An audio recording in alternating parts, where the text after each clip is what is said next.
I'm not sure how to communicate with them.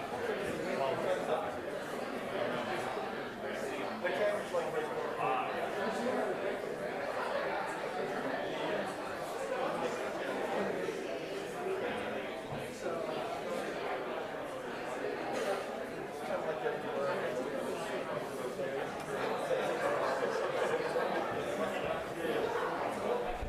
Ladies and gentlemen, please find your seats and silence your cell phones.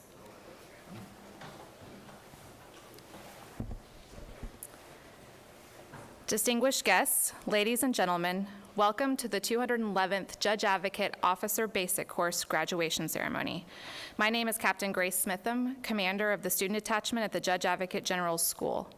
To all the friends and family that are joining us via YouTube Live for this special event, we welcome you.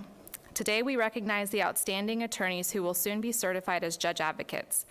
A video of this event will remain on YouTube until July 16th. Please stand for the entrance of the official party.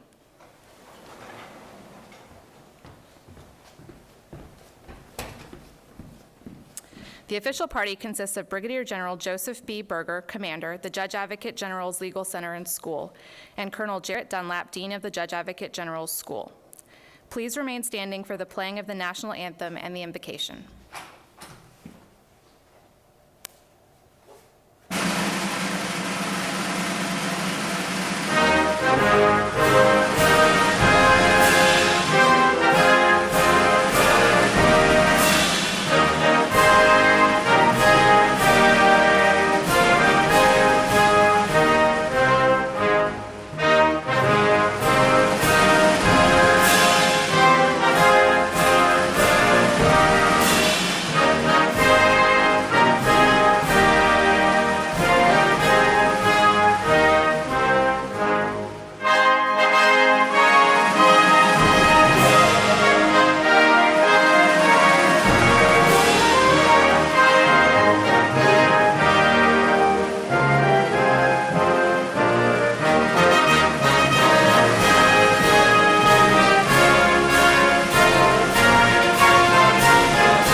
Chaplain Jeff Sheets will give the invocation.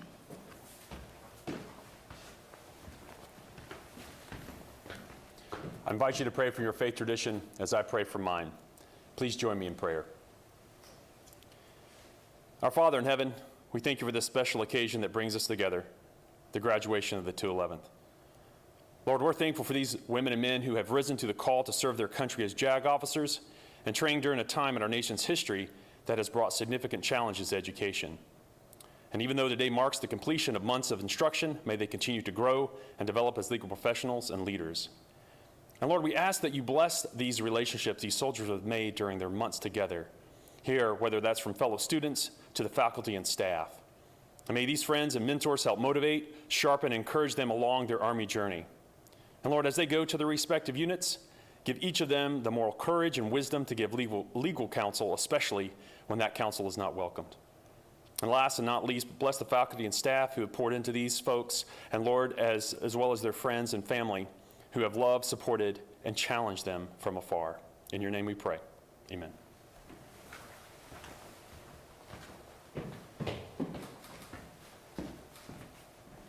Please be seated. Members of the 211th Officer Basic Course, you've come a long way. From reporting to Fort Benning, Georgia for the Direct Commission course, to getting locked down to the barracks footprint due to COVID-19, transitioning to OBC via distance learning, first from Abrams Hall at Fort Benning and then at the Judge Advocate General School in Charlottesville, Virginia, through to your mock Sergeant Archie trial, the gauntlet, kickball tournament, socially distanced, of course, always maintaining the appropriate requirements and restrictions. You've pushed yourselves mentally, physically, and emotionally, and you've succeeded. Congratulations. It's now my pleasure to introduce the Dean of the Judge Advocate General School, Colonel Jarrett W. Dunlap.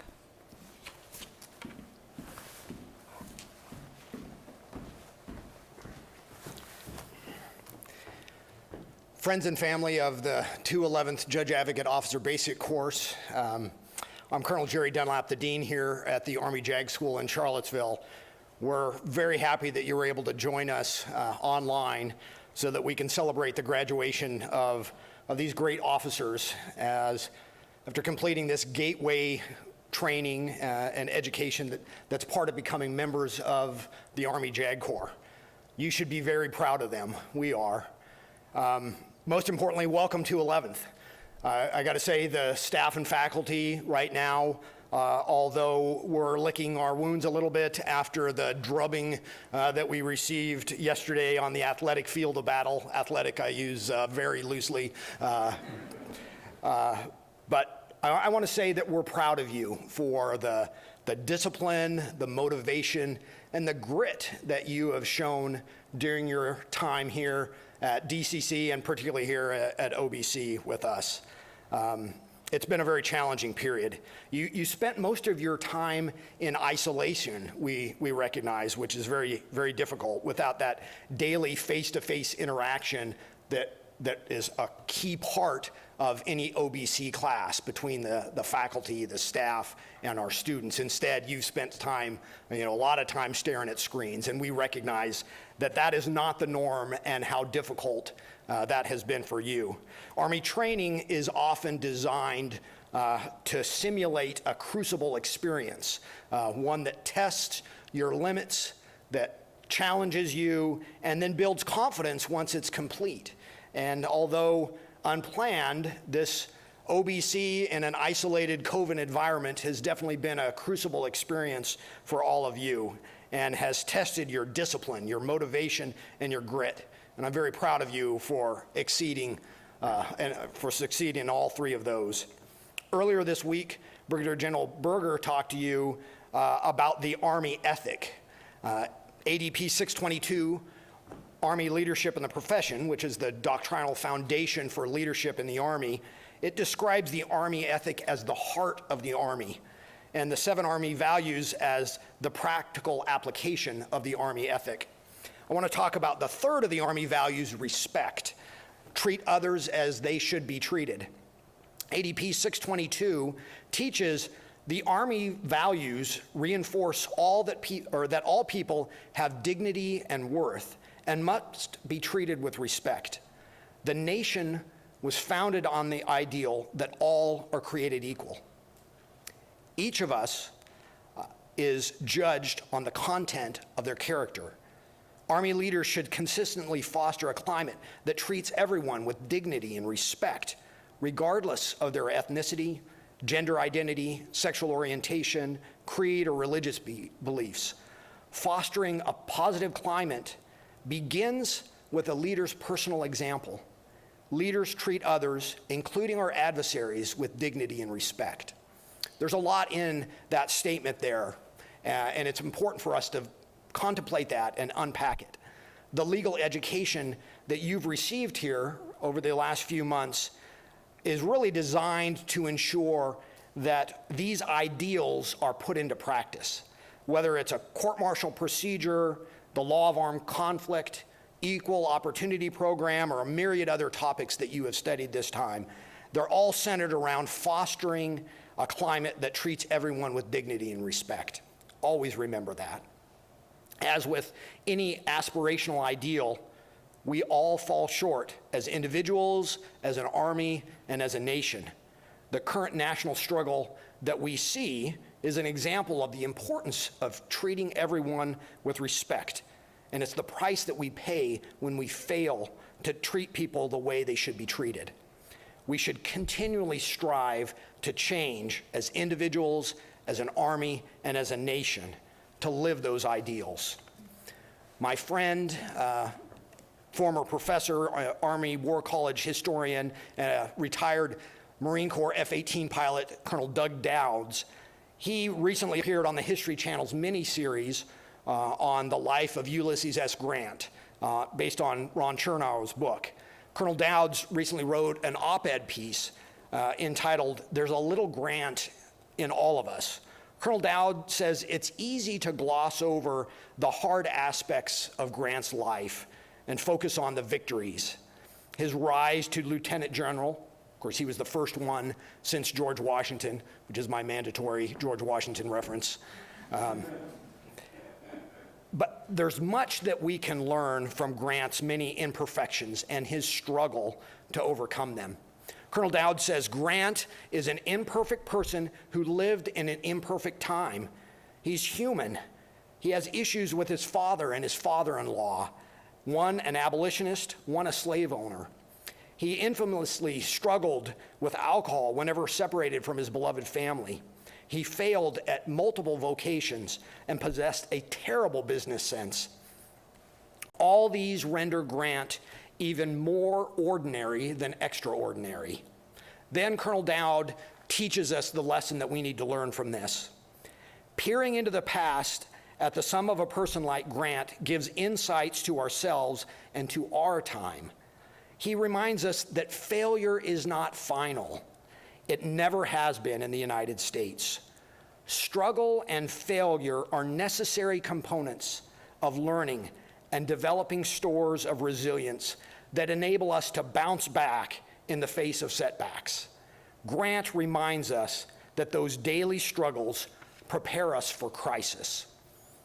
Colonel Dowd's words remind us that struggle, that crucible experiences can give us the grit that we need to change ourselves, to change our army, and to change our nation. That change starts with respecting ourselves and respecting others. As the Army value teaches, respect requires that we treat other people as they should be treated. In the Soldier's Creed, we pledge to treat others with dignity and respect while expecting others to do the same. We're taught that respect is what allows us to appreciate the best in other people. Respect is trusting that all people have done their jobs and fulfilled their duties. And self-respect is a vital ingredient with the Army value of respect, which results in knowing that you've put forth your best effort. The Army is one team, and each of us has something to contribute. The Army, and particularly the JAG Corps, values people as our greatest weapon system. Our soldiers, our DA civilians, our family members are all an indispensable part of the greater JAG family. As members of the JAG Corps family, we must strive to treat others with dignity and respect and to expect the same of others. Members of the 211th JAOBC, you are the bright future on whom we look to continue to develop and change ourselves as individuals, as an army, and as a nation.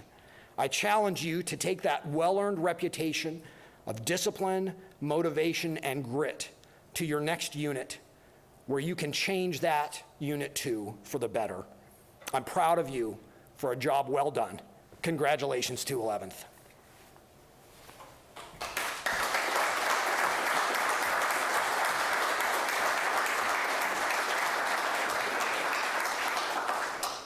Ladies and gentlemen, it's now my pleasure to introduce our guest speaker, the 40th Judge Advocate General, Lieutenant General Charles N. Peedy.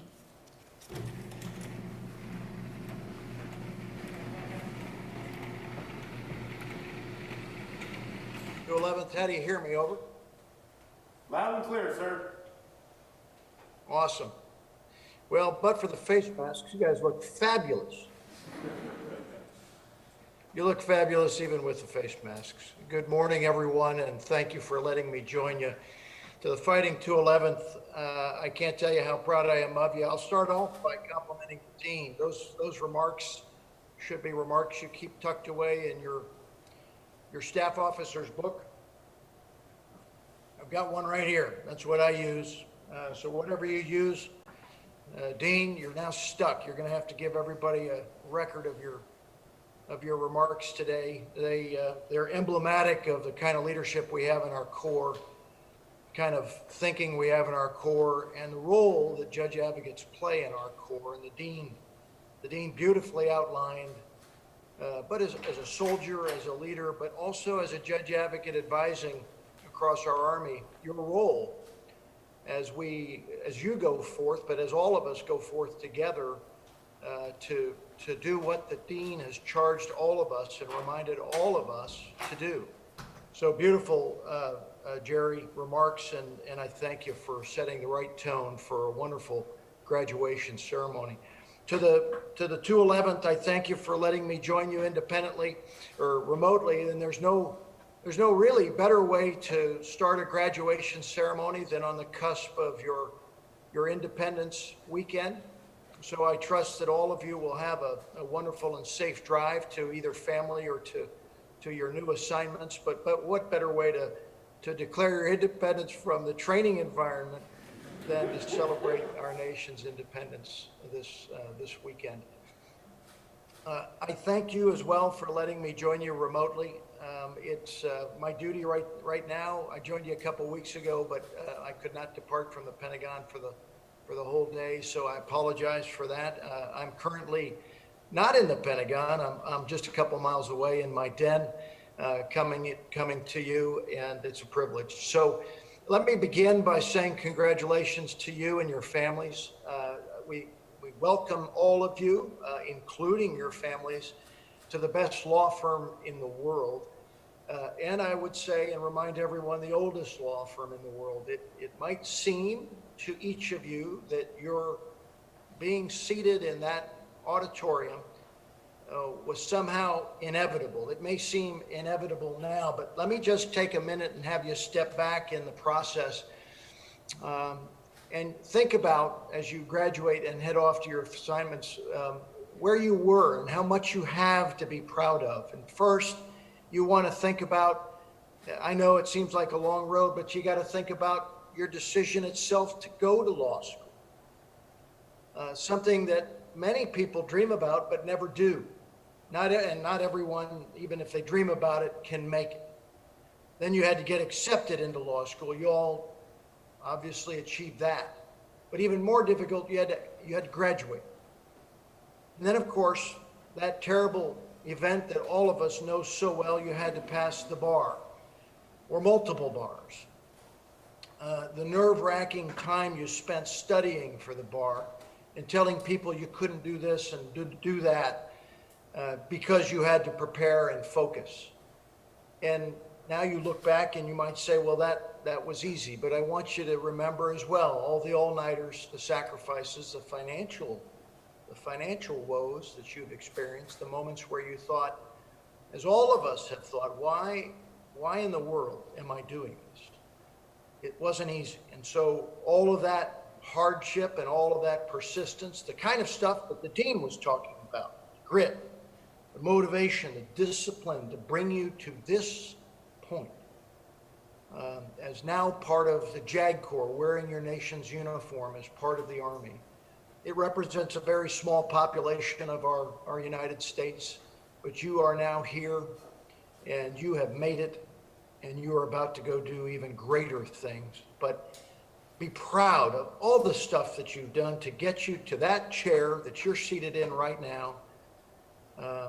We're all so very proud of you, and I thank you for your willingness to go the extra mile, which included things like DCC.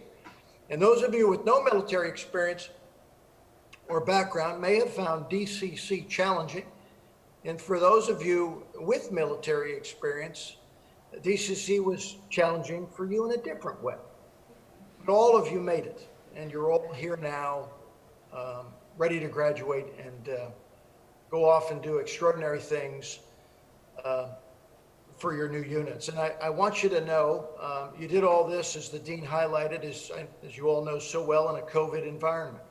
I don't know, other than in combat, in a deployed setting, frankly, what's more difficult than having to form a team in a distant environment, in a distant, remote, attenuated setting. And you guys have formed that team. You'll do the same at your new office. There'll be challenges. And you did all that. I'm proud to say I've been able to, at the conclusion of all this that you've accomplished, I was able to certify all of you as judge advocates just this week. And I'll touch on that at the very end, this notion of certification and qualification as a judge advocate in the United States Army.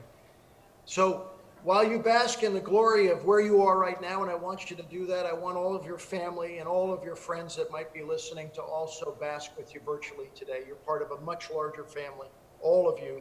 So anybody listening to my voice, anybody who can see me in the new Army uniform, I'm in your new Army uniform. This is the uniform you'll wear for special events, for trial, for evening events, perhaps. You have blues as well, but this new green uniform, which is really brown, it's the Army, we call it our green, will be your uniform. Wear it proudly. But you're all your family and friends are part of this extended JAG family, and we thank you for what you've done, and we thank those families out there. If you're listening, mom and dad and spouse, we thank you most especially for giving your sons and daughters the courage and the discipline, the motivation and grit the dean talked about to move forward in this extraordinary career choice.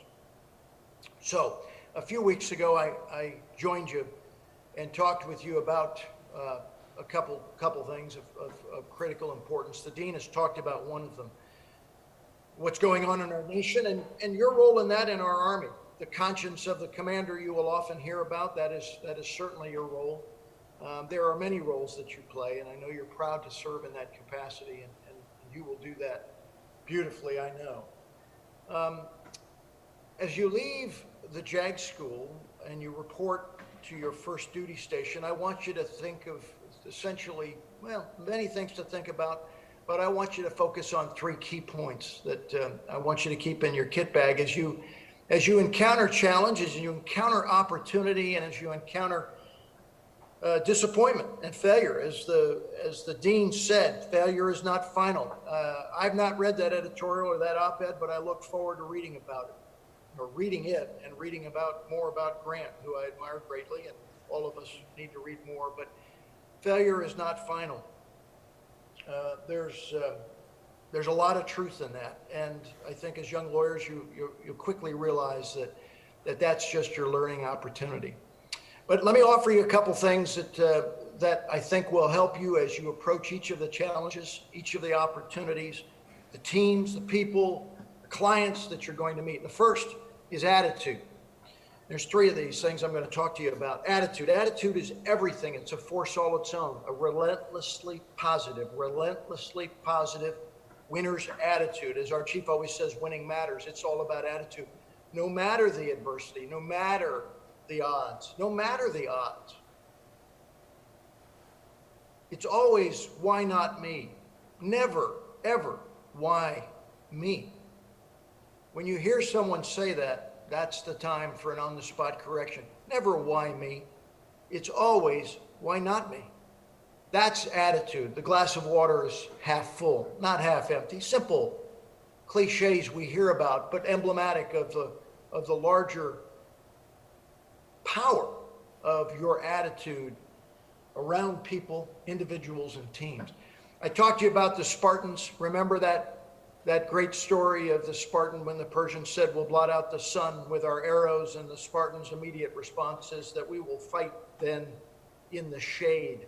I always find that very short response motivating in whatever environment I find myself in. How do you convert something bad into something good to change the tone? Even better, you've probably all heard the story of that famous American medic. I hope you have. If you haven't, watch Band of Brothers, the World War II miniseries. During the Battle of the Bulge in 1944, German forces were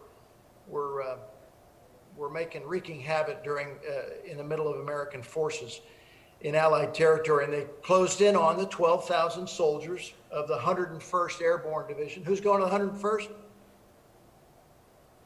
I didn't hear you. How about Arizona? That's it. All right. How about one more time? Who's going to the 101st? Aerosol. All right. Now you can go to the 101st. Okay. So as you may know the story, the Germans are closing in on those soldiers. There's a Corporal Carson of Easy Company, made famous by that miniseries. And he's asked by a medic why everyone wasn't being evacuated. And Carson's response was, well, haven't you heard? They've got us surrounded, the poor bastards. That's attitude. That's all. He knew he was surrounded, but he knew with the team he was with that they would survive, excel, and as you all know, they won. It's this kind of thing when you think about on a bad day that makes all the difference. It's a force all its own. So there will be bad days. That's part of being a lawyer, but it'll get you through. Attitude will get you through, back on your feet, and importantly, earn the respect of all your peers. So that positive attitude is the most important thing you can give yourself. How you treat others, as the dean described, with dignity and respect, reflects that encouraging, corrective attitude. You care for the people in your charge. You steward your profession. That's all attitude. You look to mentor a paralegal, a peer, a senior leader. Never forget your role in shaping thought and action, even among those senior to you. Frankly, most especially those senior to you. I receive briefings all the time, and I am shaped constantly in my thought and in my action by the majors, lieutenant colonels, and colonels, sometimes captains, who come and brief me, and recognize the opportunity to shape my thought, to think differently. That's now you. That's now you. Don't squander those opportunities. It's a wonderful place to be, but attitude is what it's all about. So the next item, number 2, is providing principled counsel. I trust you've heard about this constantly at the schoolhouse. It is one of our constants, premier constant, really. Kipling told us, and you hear me use Kipling all the time because that poem, If, is so powerful.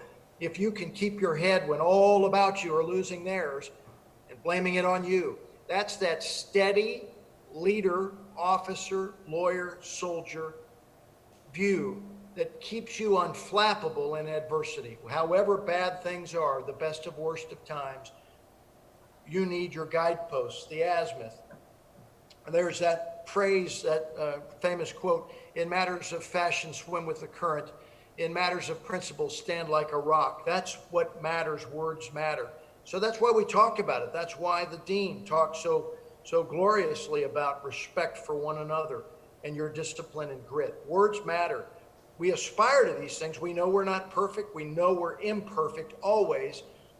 Like Grant was, we're imperfect now. So as a society and as a corps, but because we aspire to be best, to be the best version of ourselves, we will never be complacent about attitude, about principle, and what we act on to provide legal advice. It gets rocky, unpredictable times, always. But your guidepost is what matters. And you know the timeless standard of principled counsel. We define it. You define it there at the school and your classroom settings. It's professional advice on law and policy, grounded, meaning foundation, in the Army ethic and respect for the rule of law, enduring respect for the rule of law.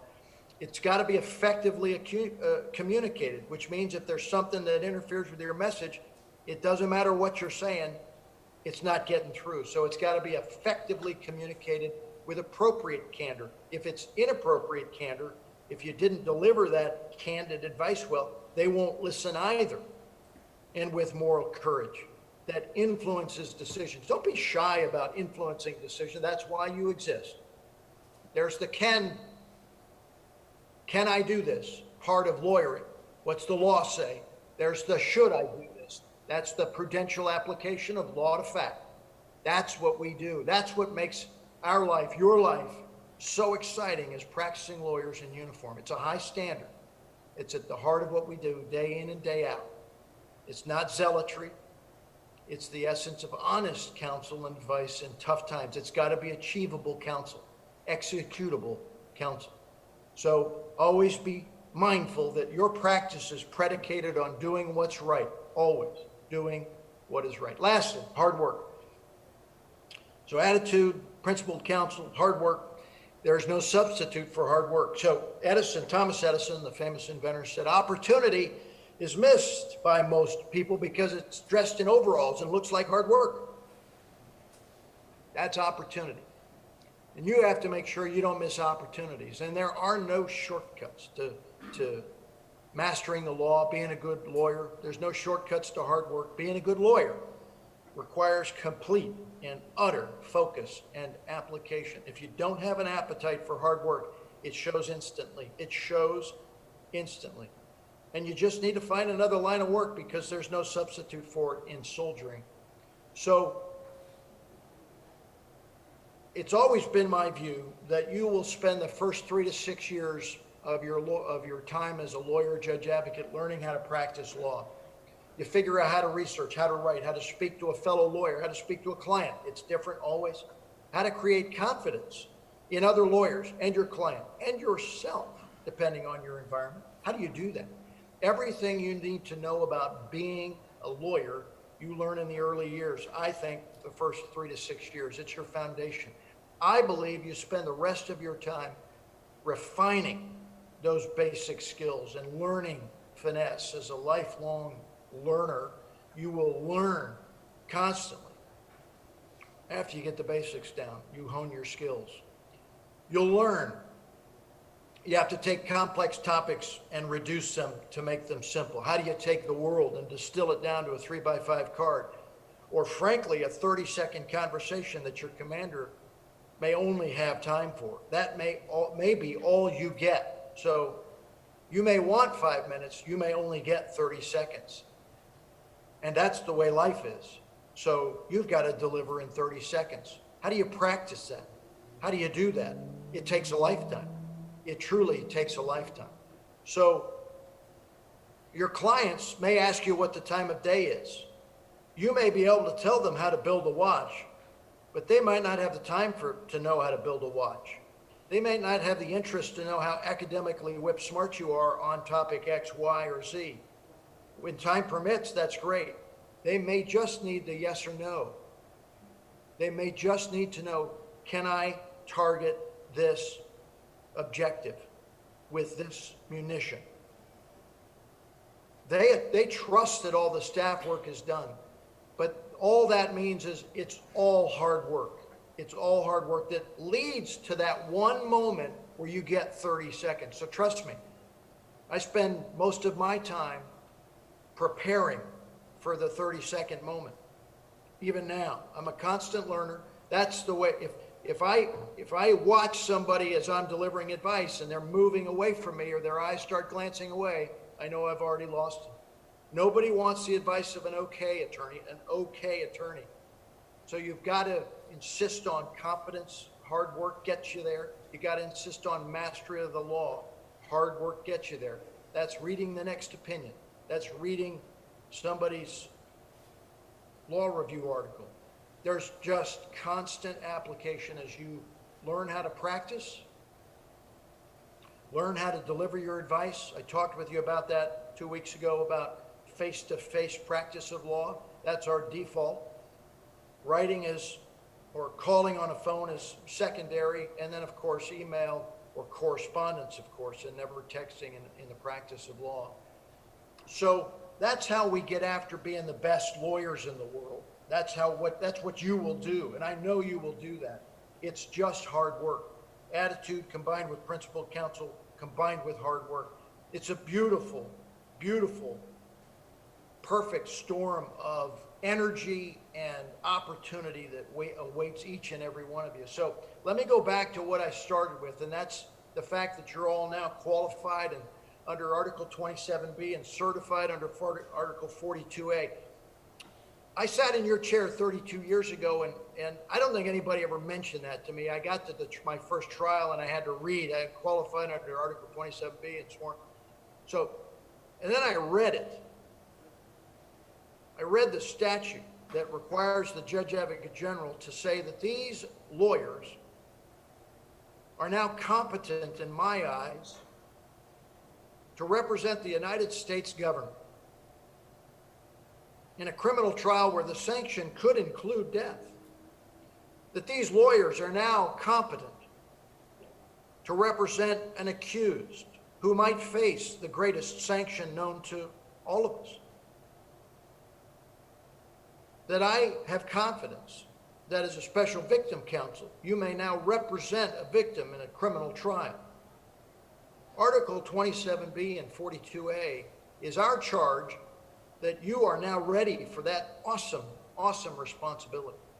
And I tell you that the first time as a trial counsel see an accused handcuffed at the end of trial, taken into custody following a conviction, it will hit you the awesomeness of the responsibility that you've been now charged with. It will hit you when your client turns to you when the panel returns its verdict of not guilty, what it means to be a lawyer in the courtroom of the United States Army. It will hit you. And it's a wonderful experience. It's a wonderful feeling.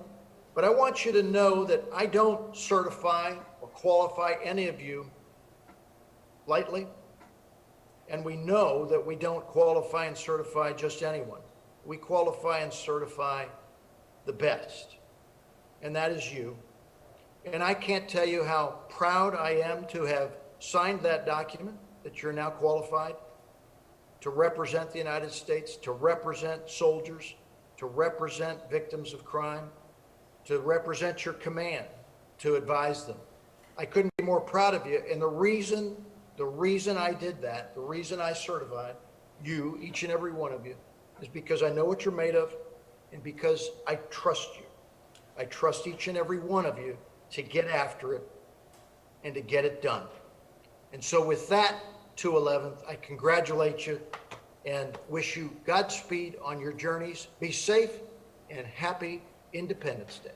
Thank you all.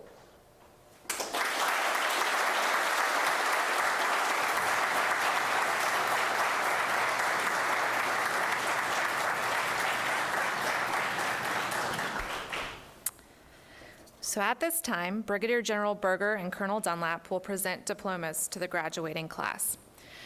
I ask everyone to withhold your applause until all diplomas have been conferred. As I announce the class, those mentioned as honor graduate and commandant's list finished in the top 20% of the class academically. Those mentioned as superior academic achievement were in the top 40% of the class academically. First Lieutenant Dina A. Agami.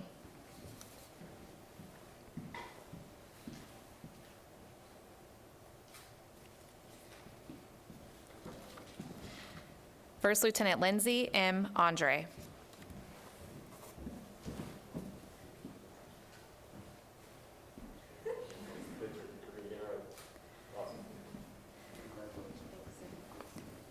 Captain Chad H. Arneson.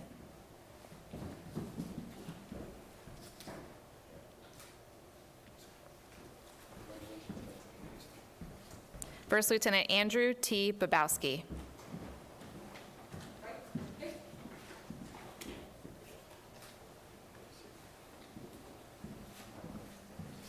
First Lieutenant Alexander D. Bopp.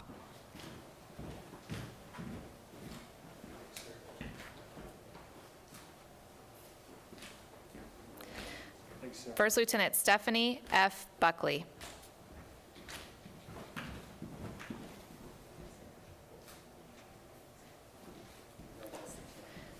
First Lieutenant Jose S. Caldera, Commandant's List.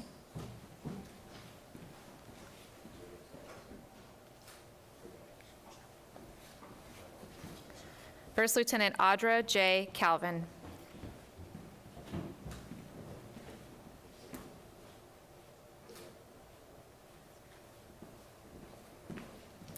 First Lieutenant Angel D. Colon.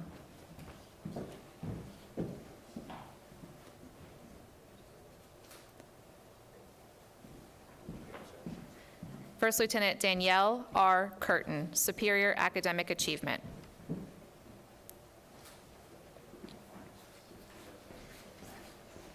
First Lieutenant Benjamin J. Dickerson.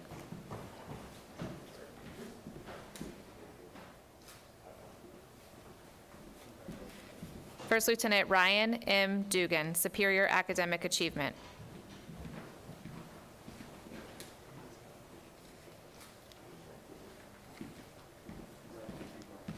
First Lieutenant Sean P. Duffy.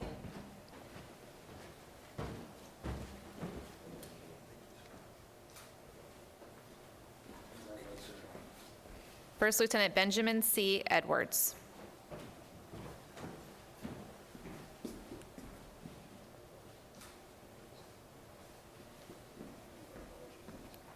First Lieutenant Catherine A. Evangelista.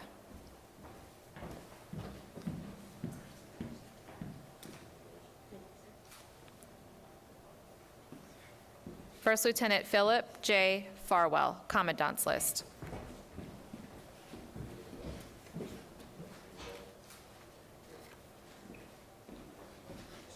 First Lieutenant Lloyd V. Flores, Jr., Superior Academic Achievement.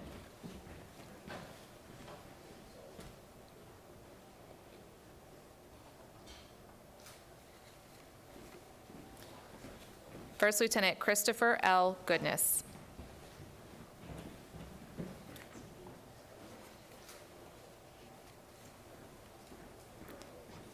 Captain James M. Gregor, Superior Academic Achievement.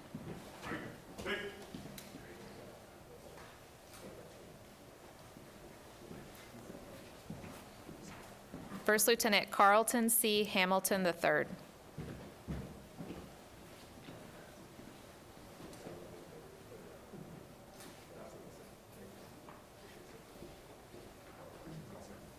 First Lieutenant Antonio J. Hansberry.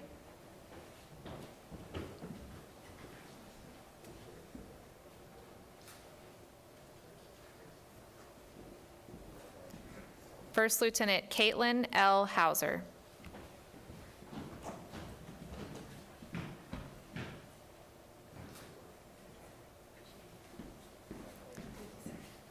First Lieutenant Daniel J. Hess.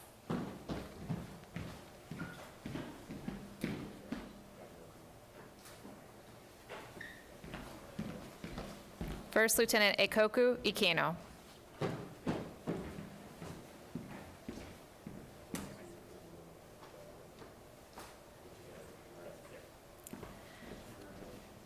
First Lieutenant Sarah A. Jarman.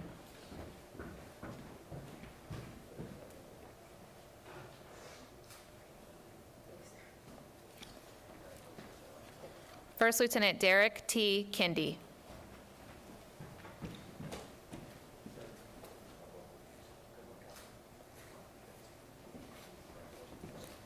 First Lieutenant Varel H. Kirkwood.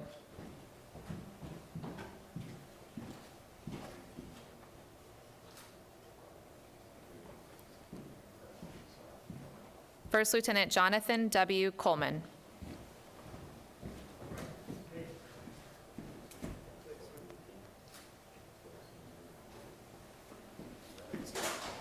First Lieutenant Tyler W. Lanham.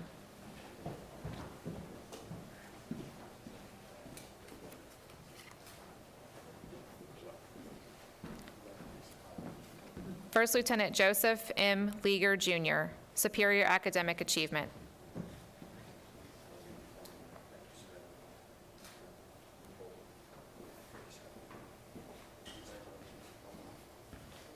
First Lieutenant Haley E. Manfredi.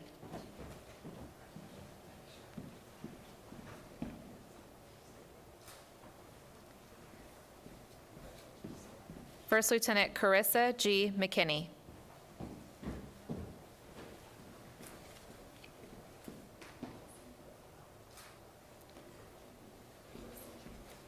First Lieutenant Stuart A. Miller. First Lieutenant Miller is the recipient of the Judge Advocate General's Award for Excellence in Leadership as voted on by his peers.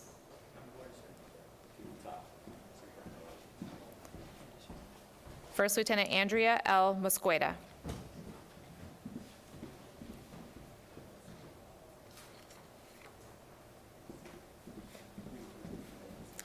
First Lieutenant Vinay R. Nayak, Commandant's List.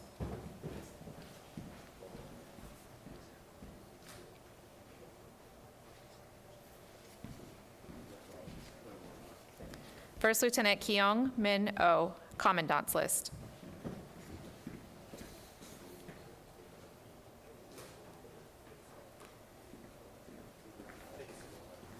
First Lieutenant Mark A. Palermo, Superior Academic Achievement.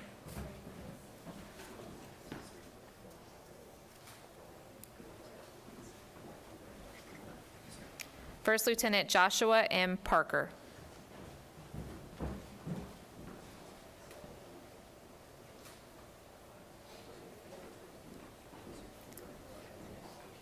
First Lieutenant Catherine G. Pettis.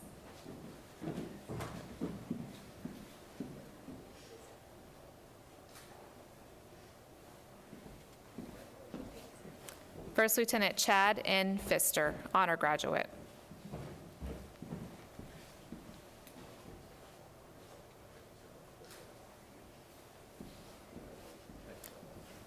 First Lieutenant Anthony J. Poulos.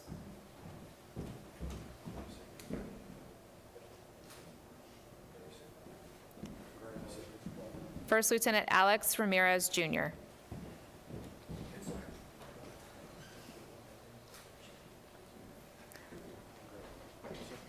First Lieutenant Thais R. Ridgway.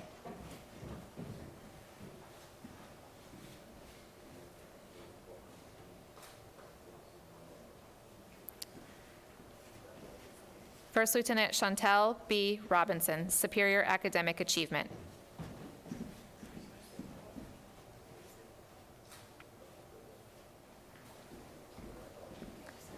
First Lieutenant Reagan E. Russell, Commandant's List.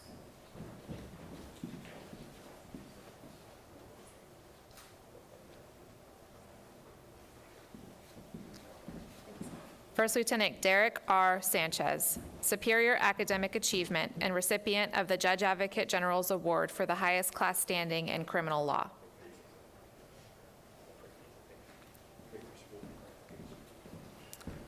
Captain Ryan R. Surface, Superior Academic Achievement.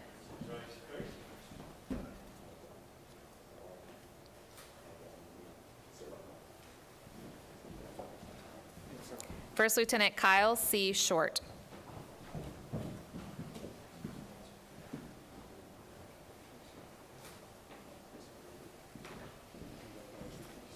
First Lieutenant Jacob E. Smith, honor graduate.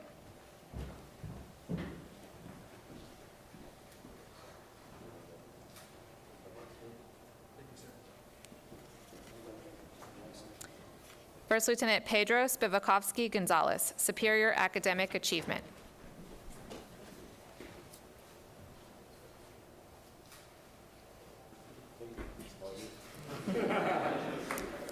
First Lieutenant Dane St. Cyr, honor graduate and recipient of the Judge Advocate General's Award for the highest class standing in national security law.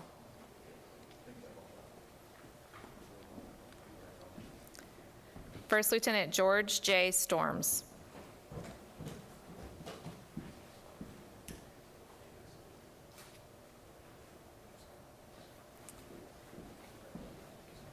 First Lieutenant Patrick C. Sullivan, distinguished graduate and recipient of the following awards: the Judge Advocate General's Award for Professional Merit for the highest overall class standing, the Judge Advocate General's Awards for the highest class standing in General Administrative Law and Contract and Fiscal Law.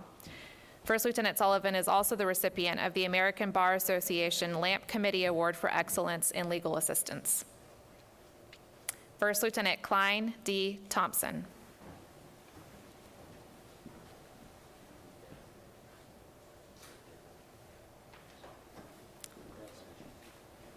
First Lieutenant Kevin T. Totaro, Commandant's List.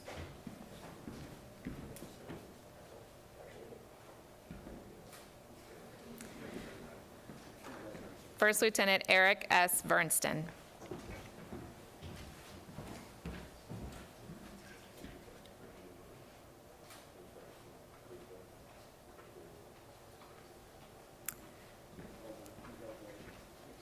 Captain Stephen M. Wagner.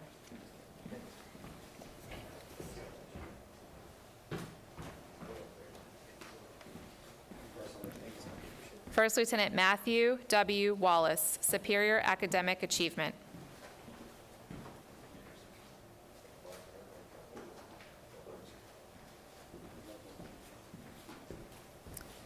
First Lieutenant Whaley Wang, Superior Academic Achievement.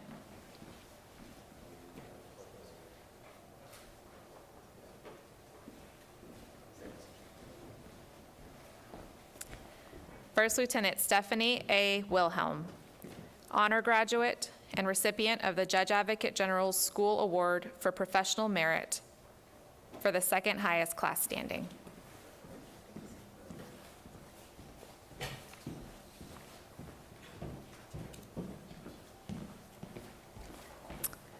Ladies and gentlemen, I present to you the graduates of the 211th Judge Advocate Officer Basic Course.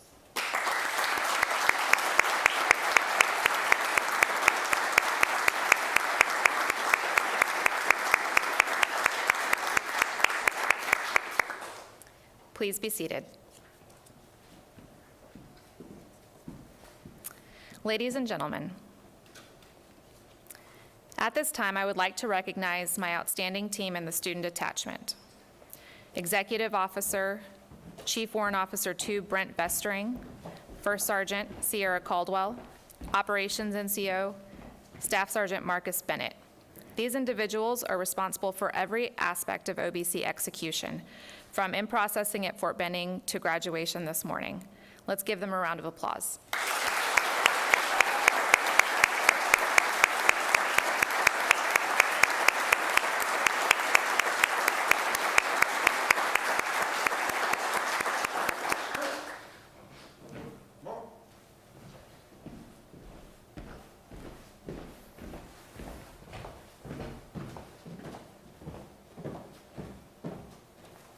Please stand for the singing of the Army song.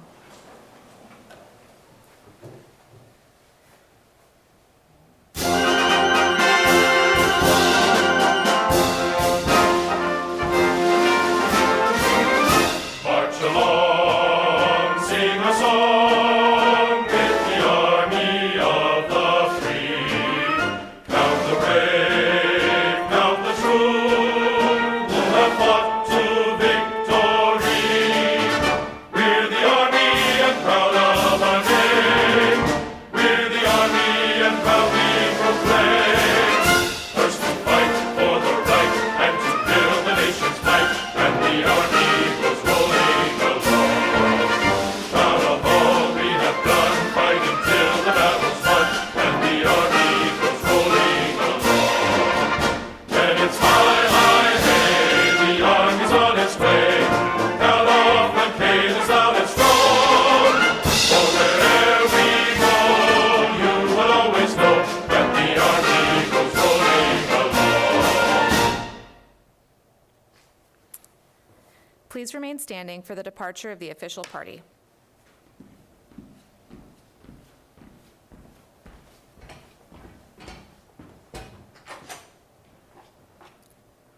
Ladies and gentlemen, thank you for joining us today and for celebrating this day with us. 211th Judge Advocate Officer Basic Course. We're proud of you. Good luck in all that you do. Class dismissed. Soldiers,